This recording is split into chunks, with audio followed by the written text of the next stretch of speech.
वो धर्मपुरी का साम्राज्य था और उस राज्य का युवराजा प्रतापरुद्र। प्रतापरुद्र के पूर्वजों ने बहुत लड़ाइयाँ लड़के बड़ी मेहनत से उस साम्राज्य को खड़ा किया था। जब प्रतापरुद्र के राजा बनने का समय आया था, वो उस राज्य को कांच के महल की तरह बना दिया था। शत्रु भी राज्य को देख कांप कर डर जाने जैसे उसकी बड़ी सी सेना और बड़े बड़े आयुधों का कर्मागार। प्रतापरुद्र दंड यात्रा के लिए जाता था, लेकिन उसके राज्य पर दंड यात्रा करने अगर कोई आया तो बस मिनटों में युद्ध खत्म हो जाता था। ऐसी रहस्य युद्ध विद्या थी उसकी। ऐसे ही राज्य के विषय में बहुत सावधानी और होशियारी से उस राज्य का निर्माण किया था प्रतापरुद्र के पिता विजयरुद्र ने। प्रतापरुद्र का राज्याभिषेक भी विजयरुद्र ने ही किया था। प्रतापरुद्र बहुत ही दयालु और नेक इंसान था। युद्ध विद्या में और राजनीति में उसका कोई मुकाबला नहीं था। राज्य की सारी समस्याओं को प्रतापरुद्र परीक्षा करता था। जैसे ही वो राजा बन गया था, वो साम्राज्य को अति सुंदर बना दिया था। नुकसान भरे खेतों को वापस हरा भरा बना दिया। प्रतापरुद्र की सभा में एक ही मंत्री था, विश्वाचार्य। विश्वाचार्य पंडित शास्त्रा में, ग्रंथों में और राजनीति शास्त्रा में बहुत माहिर थे।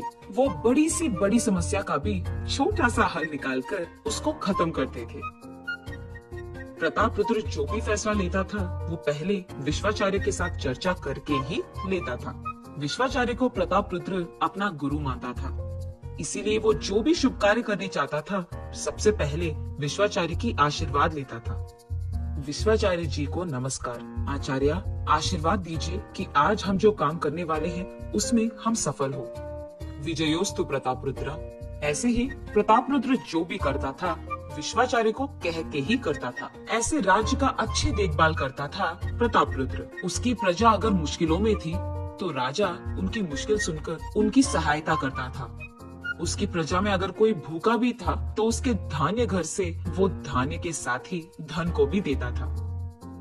कुछ समय बाद धर्मपुरी गांव में बहुत ज्यादा बारिश गिरने के कारण सारे राज्य का सत्यानाश होता है। राज्य में मौजूद सारे खेत खराब हो जाते हैं और उसके साथ ही प्रजा के घर भी। इस मुश्किल के कारण सभी बहुत परेशान होते हैं। राज्य प्रजा के पास मौजूद सारा आहार खत्म हो जाता है। इस सब के बारे में मंत्री के द्वारा युवराजा प्रतापरुद्र पता करता है।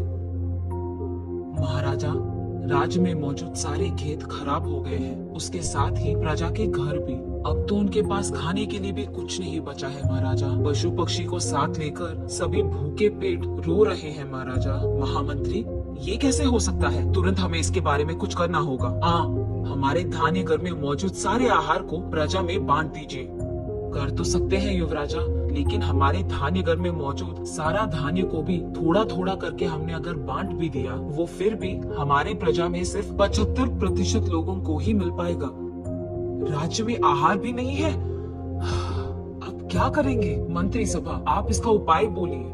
हमारे पड़ोसी मित्र राजाओं से अगर हमने धान्य का सहाय मांगा है तो मिल पाएगा। राजा, मदद मांगने पर हमारी सहायता वो जरूर करेंगे, लेकिन वहाँ से यहाँ तक खाना पहुँचने के लिए 2 दिन लगेगा। तब तक ये बेचारी प्रजा भूखे तो नहीं रह पाएगा, लेकिन हमारे पास और कोई चारा नहीं है महाराजा। मंत्री की बातें सुनकर प्रतापरुद्र उसके ख्यालों में खो जाता है। कुछ देर बहुत सोचने के बाद ऐसे कहता है, सैनिकों, तुरंत विश्वाचार्य जी को यहाँ लाया जाए। ये आदेश देता है। उसके आदेश के अनुसार ही सैनिक विश्वाचार्य को लेकर सभा पहुँचते हैं।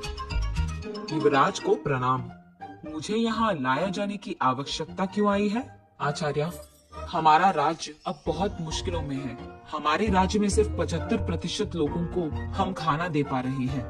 बाकियों को तो ऐसे भूखे नहीं छोड़ पाएंगे। आपको ही कोई उपाय ढूंढना पड़ेगा विश्वाचार्य। प्रतापरुद्र की बातें सुनकर विश्वाचार्य बहुत सोचता है। सोचने के बाद उसे एक योजना मिलती है। अरे रे, इतनी छोटी सी बात, इसको आप मुझ पर छोड़ दीजिए महाराजा। इसका हल भी मैं ढूंढूंगा और प्रजा की भूख भी मैं ही मिटाऊंगा। मेरे साथ बस 10 सैनिकों को भेज दीजिए। ये कहकर वहाँ से चले जाता है विश्वाचार्य। वहाँ से विश्वाचार्य भूखे प्रजा के पास जाकर ऐसे कहता है, सभी सुनिए, तुम सबके पास जो भी गाय मौजूद है, उनका दूध निचोड़कर उसे हमारे राज्य की रसोई के पास लेकर आइए। और ऐसे ही सैनिकों से भी नष्ट हुए गन्ने के खेतों के पास ले जाकर उसे साफ करवा के जमा किए गन्नों से उसका रस निकलवाता है और उसे भी सैनिक और प्रजा राज रसोई में दूध और गन्ने की रस के साथ पहुंच जाते हैं और सबको वहां से भिजा देता है विश्वाचार्य। ये सब लाने के लिए धन्यवाद, लेकिन अब तुम यहाँ से जा सकते हो। ये कहकर वहाँ मौजूद बावर्ची से विश्वाचार्य ऐसे कहता है, सुनो, इस दूध और गन्ने से अच्छा गन्ने की मिठाई बनाओ। विश्वाचार्य के आदेश के अनुसार ही बावर्ची गन्ने की मिठाई बनाता है। आचार्य, गन्ने की मिठाई तैयार है। हो गया क्या? ठीक है, अब तुम भी यहाँ से चले जाओ। उस बावर्ची को भी रसोई घर से बाहर बिठाकर विश्वाचार्य उस गन्ने की मिठाई में और थोड़ा गन्ने का रस मिलाता है। रस मिलाकर उस सारी मिठाई को बहुत अच्छी तरह से मिलाकर सैनिकों को वहाँ बुलाता है विश्वाचार्य। सैनिकों, आहार तैयार है, राजा और प्रजा को यहाँ बुलाओ। सभी वहाँ पहुँचते हैं और वहाँ पहुँचते ही वहाँ मौजूद गन्ने की मिठाई को देख बहुत खुश होते हैं। पहली बार सारी प्रजा को थोड़ा थोड़ा करके परोसो, उसके बाद जिन जिन को चाहिए वो आकर दूसरी बार परोसेंगे। लेकिन सारी प्रजा पहली बार खाने से ही पेट भरने के कारण वहाँ से खुशी खुशी चले जाते हैं। आहार सबके खाने के बाद भी बहुत बच जाता है। प्रतापरुद्र को ये बात समझ में नहीं आती है कि जो आहार पहले इस सब प्रजा के लिए काफी नहीं था, वो अचानक सबके खाने के बाद भी इतना बच कैसे गया। विश्वाचार्य, आपने ऐसी कौन सी मंत्रा डाली है कि अचानक अब यही आहार सबके लिए काफी हो गया? ये आपने कैसे किया? महाराजा, ये कोई माया या मंत्रा नहीं है। पूर्व आपके जन्मदिन के समारोह में आपने हलवा बनवाया था, याद है? वो हलवा इतना स्वादिष्ट था कि मैं खाने से पहले ही उसके 2 कप खा लिया। लेकिन ज्यादा मीठा होने के कारण मैं और ज्यादा नहीं खा पाया। इतना ही नहीं, उसी दिन आपके जन्मदिन के समारोह में मौजूद बहुत सारा खाना मैं खा ही नहीं पाया। उस दिन मुझे समझ आया कि मीठा ज्यादा होने पर हमारा पेट जल्दी भर जाता है। बस उसी मंत्रा को मैंने यहाँ इस्तेमाल किया है। हालांकि हमारे पास आहार कम था, लेकिन उस गन्ने की मिठाई में गन्ने का रस ज्यादा मिलाने के कारण लोगों को लगा कि उन्होंने ज्यादा खा लिया। बस इतनी सी समस्या के लिए आप इतने परेशान हो गए। ये सुनकर प्रतापरुद्र विश्वाचार्य को प्रणाम करता है। विश्वाचार्य हंसते हुए वहाँ से चले जाता है। उसके बाद आने वाले आपत्ति के बारे में पहले ही सोचकर प्रतापरुद्र ने उनके ध्यानी कार्यक्रम में कुछ आहार जमा किया था।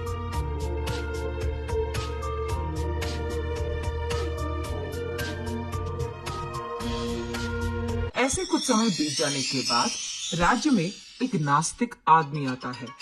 वो उस राज्य में आकर ऐसे कहता है कि वो भगवान में विश्वास नहीं करता है और उनके भगवान से उसका कोई लेना देना नहीं है। ऐसे वो हल्ला मचाने लगता है, इस धरती पे भगवान नामक कोई नहीं है, सब बस एक माया है, माया।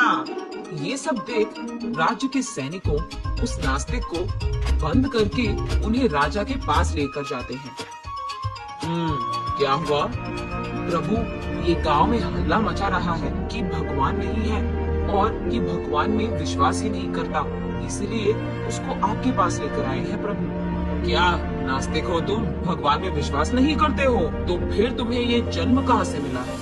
मेरा जन्म मेरे माता पिता की वजह से हुआ है, भगवान की वजह से नहीं। ऐसे राजा के हर प्रश्न का वो उल्टा सीधा जवाब देता था। ये सुनकर विश्वाचार्य उसके पास जाकर ऐसे कहते हैं, ओ, तो तुम कहते हो कि भगवान नहीं है? हाँ, नहीं है। तो जिस भगवान का हम पूजा करते हैं उनका देन तुम नहीं लेते हो, है ना?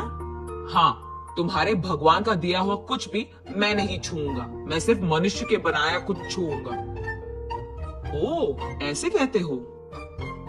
हाँ, ऐसे ही है। तो फिर तुम सांस लेना बंद कर दो, क्योंकि तुम्हारी ये सांस हमारे पूजे हुए वायु भगवान का है, हनुमान के पिता। वायु को तो किसी मनुष्य ने नहीं बनाया।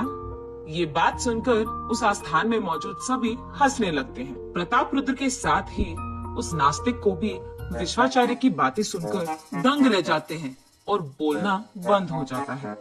मुझे माफ कीजिए प्रभु, आइंदा ऐसा कुछ नहीं करूंगा। ये देख प्रतापरुद्र विश्वाचार्य का अभिनंदन करता है और विश्वाचार्य वहाँ से हंसते हुए चले जाता है।